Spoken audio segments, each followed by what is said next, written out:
Hey folks, welcome to the Wealth Transfer with TC. Today I'm going to talk a little bit about what's kind of going on in the markets, talk about Bitcoin and crypto, and kind of just go over some different news items that I'm coming across. Now folks, before I get into this, I'm not a financial advisor. I'm just sharing information, giving you my thoughts and my opinions on that information. So if you guys like these videos that I make, the support links are down below in the description and also the About section of YouTube. All right, so it looks like today, Bitcoin is going on a run, Ethereum's going on a little run. And, it's one of the things to be very cautious because there's still so many issues within the cryptocurrency markets. Next week, we have the Federal Reserve meeting. At some point, I expect to see some type of sell-off before the actual meeting, the crypto and stocks. And there's really, right now, the way that I look at things just from watching all these different videos on Bitcoin charts and talking to different people, reviewing dreams and visions concerning Bitcoin, that I'm still expecting some type of market drop down to between 10 to 16,000, right? And then some other people have shared with me some information about see a squeeze on Bitcoin. It might go up to anywhere from 28 to 40,000 and then come back down where we will get that crash down between 10 to 16,000. And also there's rumors about an XRP settlement. It's kind of like one of those things like, well, I know the timeline of how everything is supposed to take place, but what people don't understand about a summary judgment, which isn't scheduled until November, but if all their ducks were in a row and they get all the paperwork in, it actually could come sooner. So, and there's also some expectations prophetically speaking. We do have some prophetic words that it's not going to go down to zero. We have some prophetic words that it possibly could go to zero. We have these issues dealing with the Bitcoin mining capitulation. We have the Celsius fallout, which is continuing. I'm going to go over that. And, liquidations are going to occur. This whole thing with Mt. Gox, that's supposed to happen next month. I mean, that could be potentially over 140,000 Bitcoin dumped over onto the markets. Right. And then so like I said, we still have to get through the Federal Reserve meeting and the GDP numbers, which come out on the 28th. We don't know if the Federal Reserve is going to announce that we are in a recession, right? It's going to have probably a temporary impact on the markets. A lot of people will sell off and buy back in. But, all of this remains to be seen, and we try to take it day by day. So for me, it's one of those things where, towards the end of the week, I'll be looking to probably take profits on some of these other cryptocurrencies. Now, currently we see Bitcoin at 21,616. It actually reached a high of 22,633, right? So it's come back down. It's dropped over $1,000 since it reached that 22,600 mark. Now, one thing I do want to bring up is Ethereum. Ethereum hit that 1,500 mark. And when I saw that Ethereum hit that 1,500 mark, as you can see it right now, it's at 1,458. One of the things that I remembered was this tweet that by Pintoshi Powell Jr., right, at Pintoshi1. And he had said that he had a nightmare that I bought ETH above 1,700, literally trying to exit the position and couldn't. Folks, I don't know what his background is. I don't know if he's a Christian or not. To me, the way I look at things, God is pouring out his spirit on all flesh, giving warnings to people because he doesn't care just about Christians. He cares about every person that is on this planet. So this is something that I'm looking forward to see, will this or will it happen? Ethereum does reach above the 1,700, maybe it'll go to 1,800 or 1,900.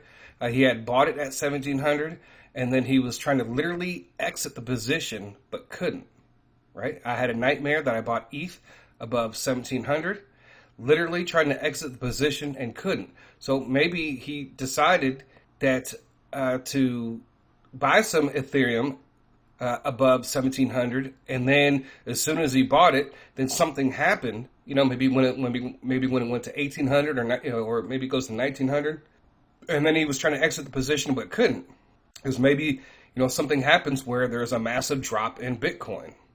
So to me, that's just a warning. It's not to say that it's going to happen. I don't know the individual, but it all remains to be seen. Right now, I want to go over some of the whale watching. I'm on Twitter and I follow certain individuals to get the latest news, things I may not necessarily see when I go to different news sites and so forth. So here we have court filings reveal Three Arrows Capital owes $3.5 billion to 27 different crypto companies.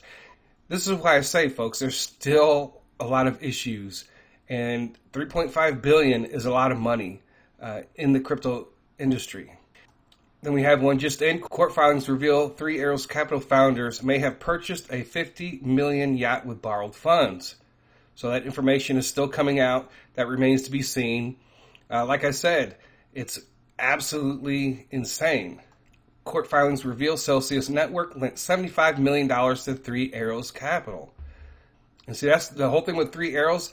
Who knows what's going to come out of that? Who's going to get money? A lot of companies are going to be hurting from what Three Arrows Capital did. And I think more and more information is coming out within the court documents that could rock or shake any platform, or that could rock or shake any cryptocurrency. Let's see, Shiba Inu has reclaimed $7 billion market cap. Ethereum has reclaimed the $180 billion market cap.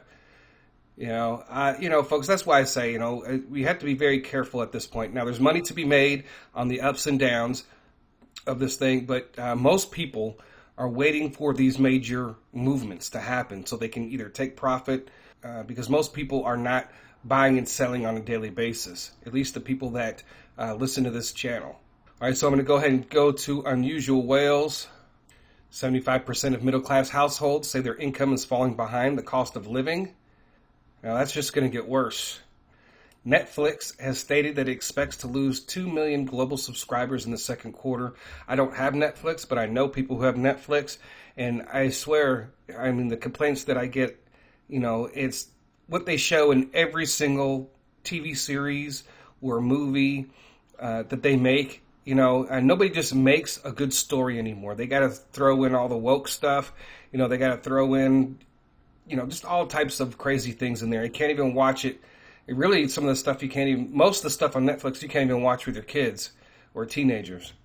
But, honestly, I think Netflix is past its time, and it's going to be probably put into a position to where it's going to be bought out by somebody else, or the business itself will collapse in the long run.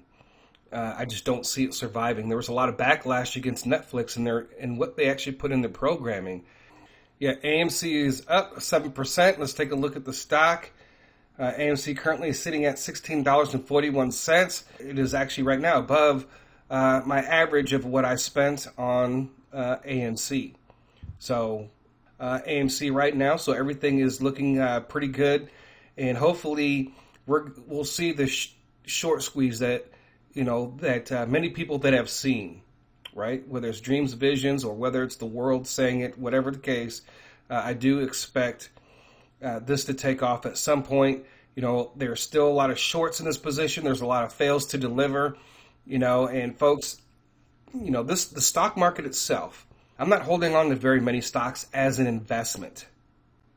I hold on to some prophetic stocks like the BBB, went down below 10 cents. Guess what? I picked up a whole bunch more of BBB when it was below 10 cents, right? To me, that was the prophetic stock that Kim Clement gave. So eventually at some point it will skyrocket. It's a mining stock. And we all know what's going to happen down the road in the future. But I do expect AMC to continue to rise. I don't know what's going to happen during the Federal Reserve meeting, but if it happens to drop, below my average, then I'll pick up some more. But I don't think it so much it will. Bank of America expects to be fined $200 million for probe into bankers' use of personal devices. Now, why are they using their personal devices? Because they don't want to get caught doing the things that they're doing. Folks, the banking industry is just so corrupt. And Bank of America is doing everything they can to make sure that AMC does not survive. So if you bank with Bank of America, put it this way. If I banked with Bank of America, knowing what they have done to this economy, knowing what they have done to hurt the retail trader, I would not use their bank. Goldman Sachs is looking at reinstating year-end job cuts as economic outlooks dim, per CNBC. Goldman Sachs is another one of those companies that have made sure that retail traders do not succeed. And that's one of the reasons why I got more into swing trading as opposed to investing, because there's no investing anymore hardly. And there's that crypto lender Genesis lent $2.36 billion to crypto hedge fund Three Arrows Capital. Fossey says he'll retire by the end of Biden's term. And it's kind of funny because, when, I would have thought that when Trump did take office back in 2017, that why didn't he just get rid of everybody and then start over fresh? He kept all these people left over from all these administrations. Hopefully, if he does run in 2024, that he does the same thing, that he doesn't do the same thing, that he gets rid of everybody and starts over fresh. Because if he keeps a lot of these same people, we're going to have the same exact problems. Okay, now I'm going to go on to Crypto Whale. Binance has been fined 3.3 million euros by Dutch Central Bank for refusing to register with the Anti-Money Laundering Terrorist Finance Prevention. Well, 3.3 million to Binance is really nothing. They'll just pay it, get registered, and be done. China demands the U.S. to immediately cancel its latest arms sales to Taiwan, threatens retaliation. So there we go. This whole thing with China and Taiwan, folks. And I think personally that as much as I don't want it to happen, I think with mentally where our president is, I think China is going to take advantage of that. And there's probably going to be a lot of things that China is going to do and they have been already trying to destroy this country from within. And, it's both Republicans and Democrats, folks. So, it's kind of funny because I just remember, they always told us to vote red. Where did it get us in the 2016, 18, or 2020 election? Now I am seeing all these prophets and religious leaders or whatever going on tour talking about vote out the rhinos, right? Because because people were going in and voting in rhinos, right? Because nobody was checking. They were just saying vote red, knowingly that we were voting for people who were going to join the Democrats. And if you listen to Kim Clement and what he said, that there was a fusion, a merging of the party. You don't see it.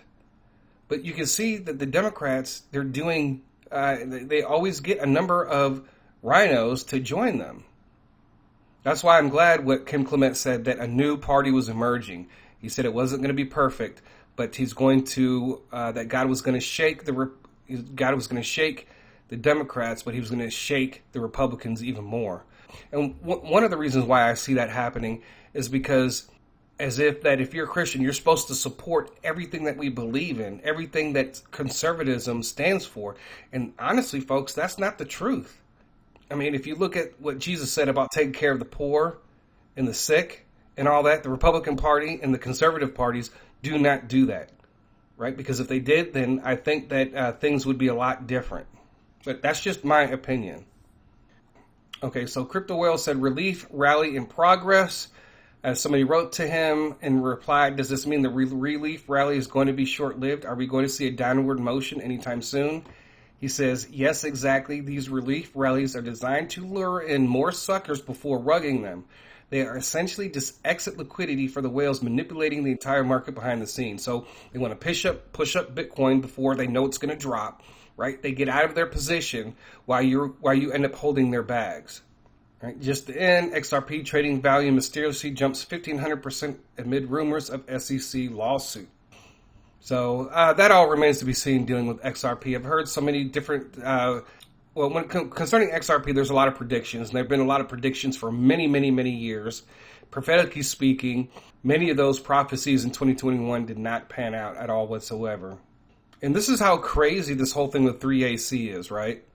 Zhu Su is seeking $5 million from Three Arrows bankruptcy, and 3AC co-founder Kyle Davis' wife is seeking $65 million. Hilarious.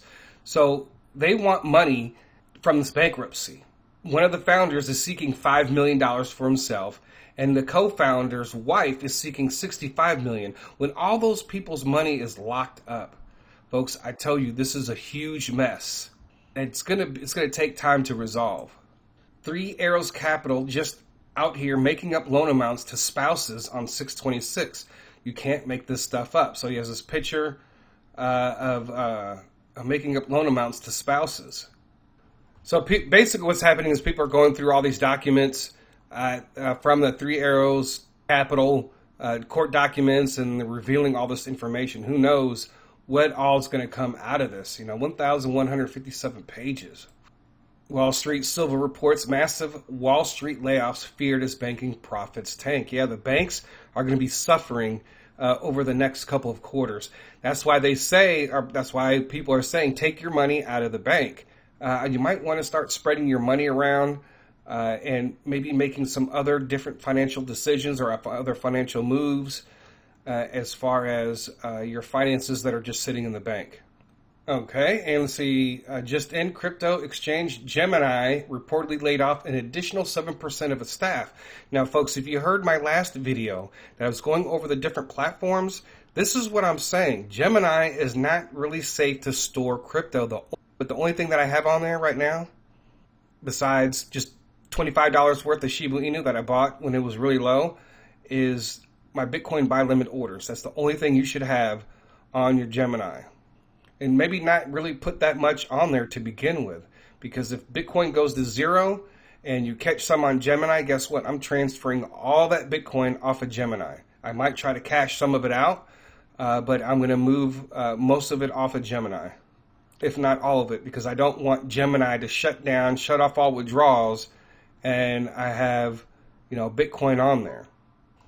And then you have this issue with Nancy Pelosi's husband buying the computer stock, the computer chip stocks, And I'm going to say this, folks.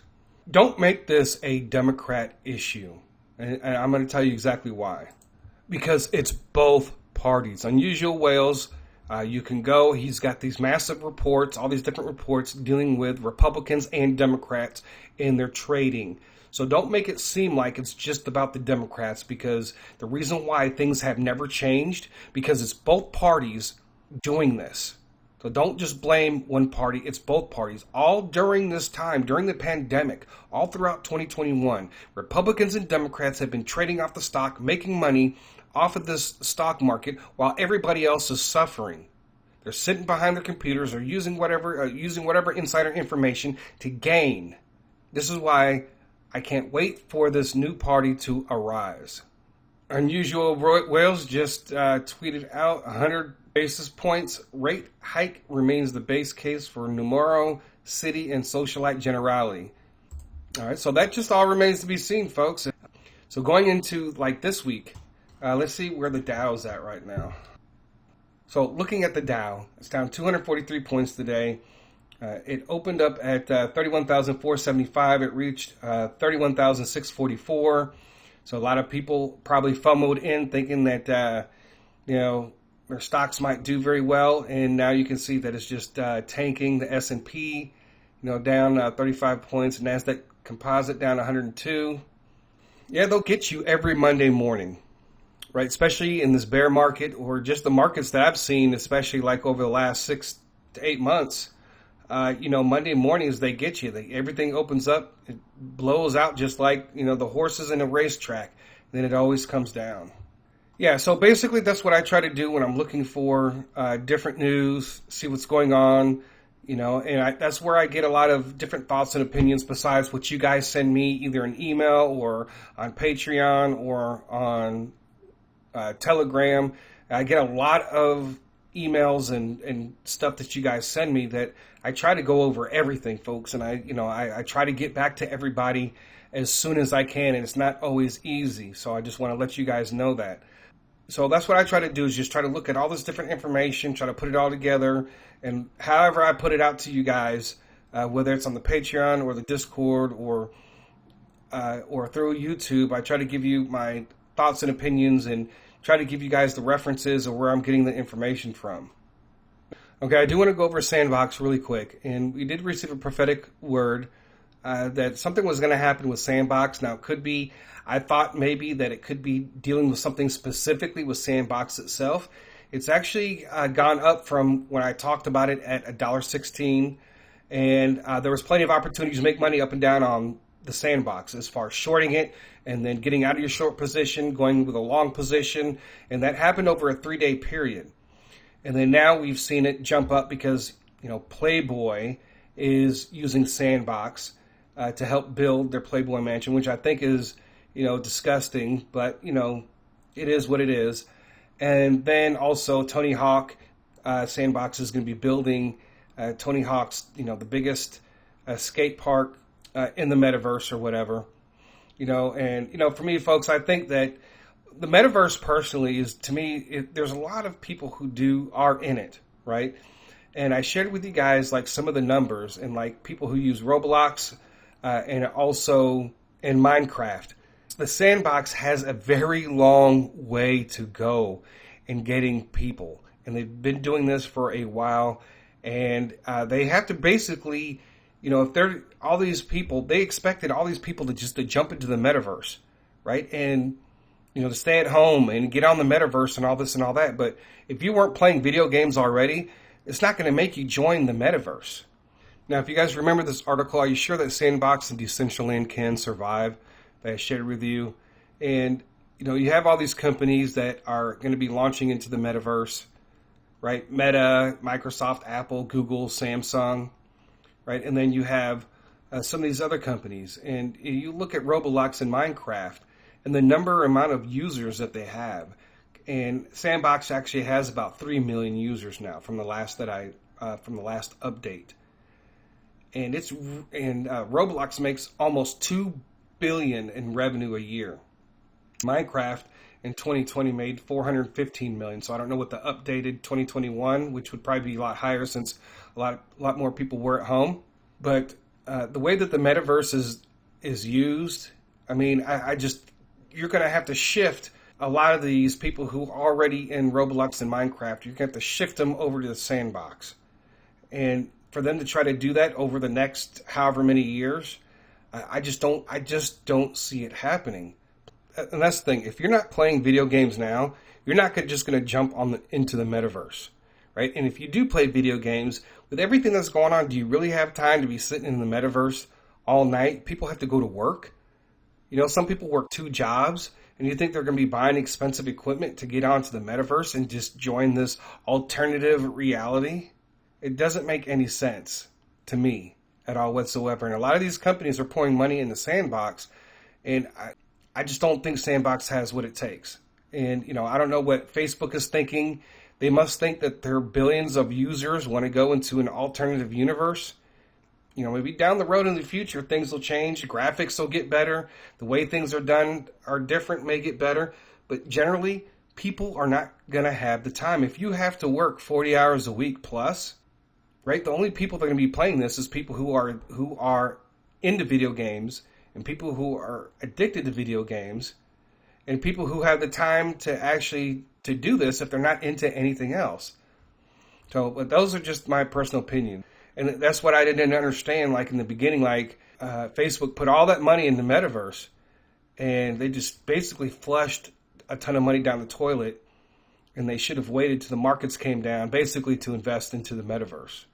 So that's just my personal opinion. I think Sandbox has a very long way to go in developing all of this, and I just don't think that it's worth the money that it is right now. But as far as this, I'm still waiting and expecting a prophetic word dealing with the Sandbox, right? That's going to take it down to make it almost worthless. So when it did go up, again, I did take out a lot more short positions, not shorting like as far as liquidation. I took out no liquidation positions, short positions on the Sandbox. And probably will be taking short positions here pretty soon on some other cryptocurrencies, before we see this next drop. So that is basically all I have for today, folks. I just kind of wanted to show you kind of some of the things that I look at and where we get some of the information. That's just partly where I get some of the information. You guys send me a lot of stuff too as well. But that's basically in a nutshell kind of how I look at things. I look at Twitter and I go through the most important people first and just kind of scroll through what are they saying, what's going on, what am I missing, right? And of course I go to the mainstream news like Fox News, MSN, CNN, just to see what all they're saying, the Drudge Report. I look at all of that, I try to look at the banking news, the fiat news, see what other YouTubers are saying at the moment. So I just try to absorb all this information and, try to get out what's most important. So anyways, folks, I thank you guys for listening. God bless. TC out.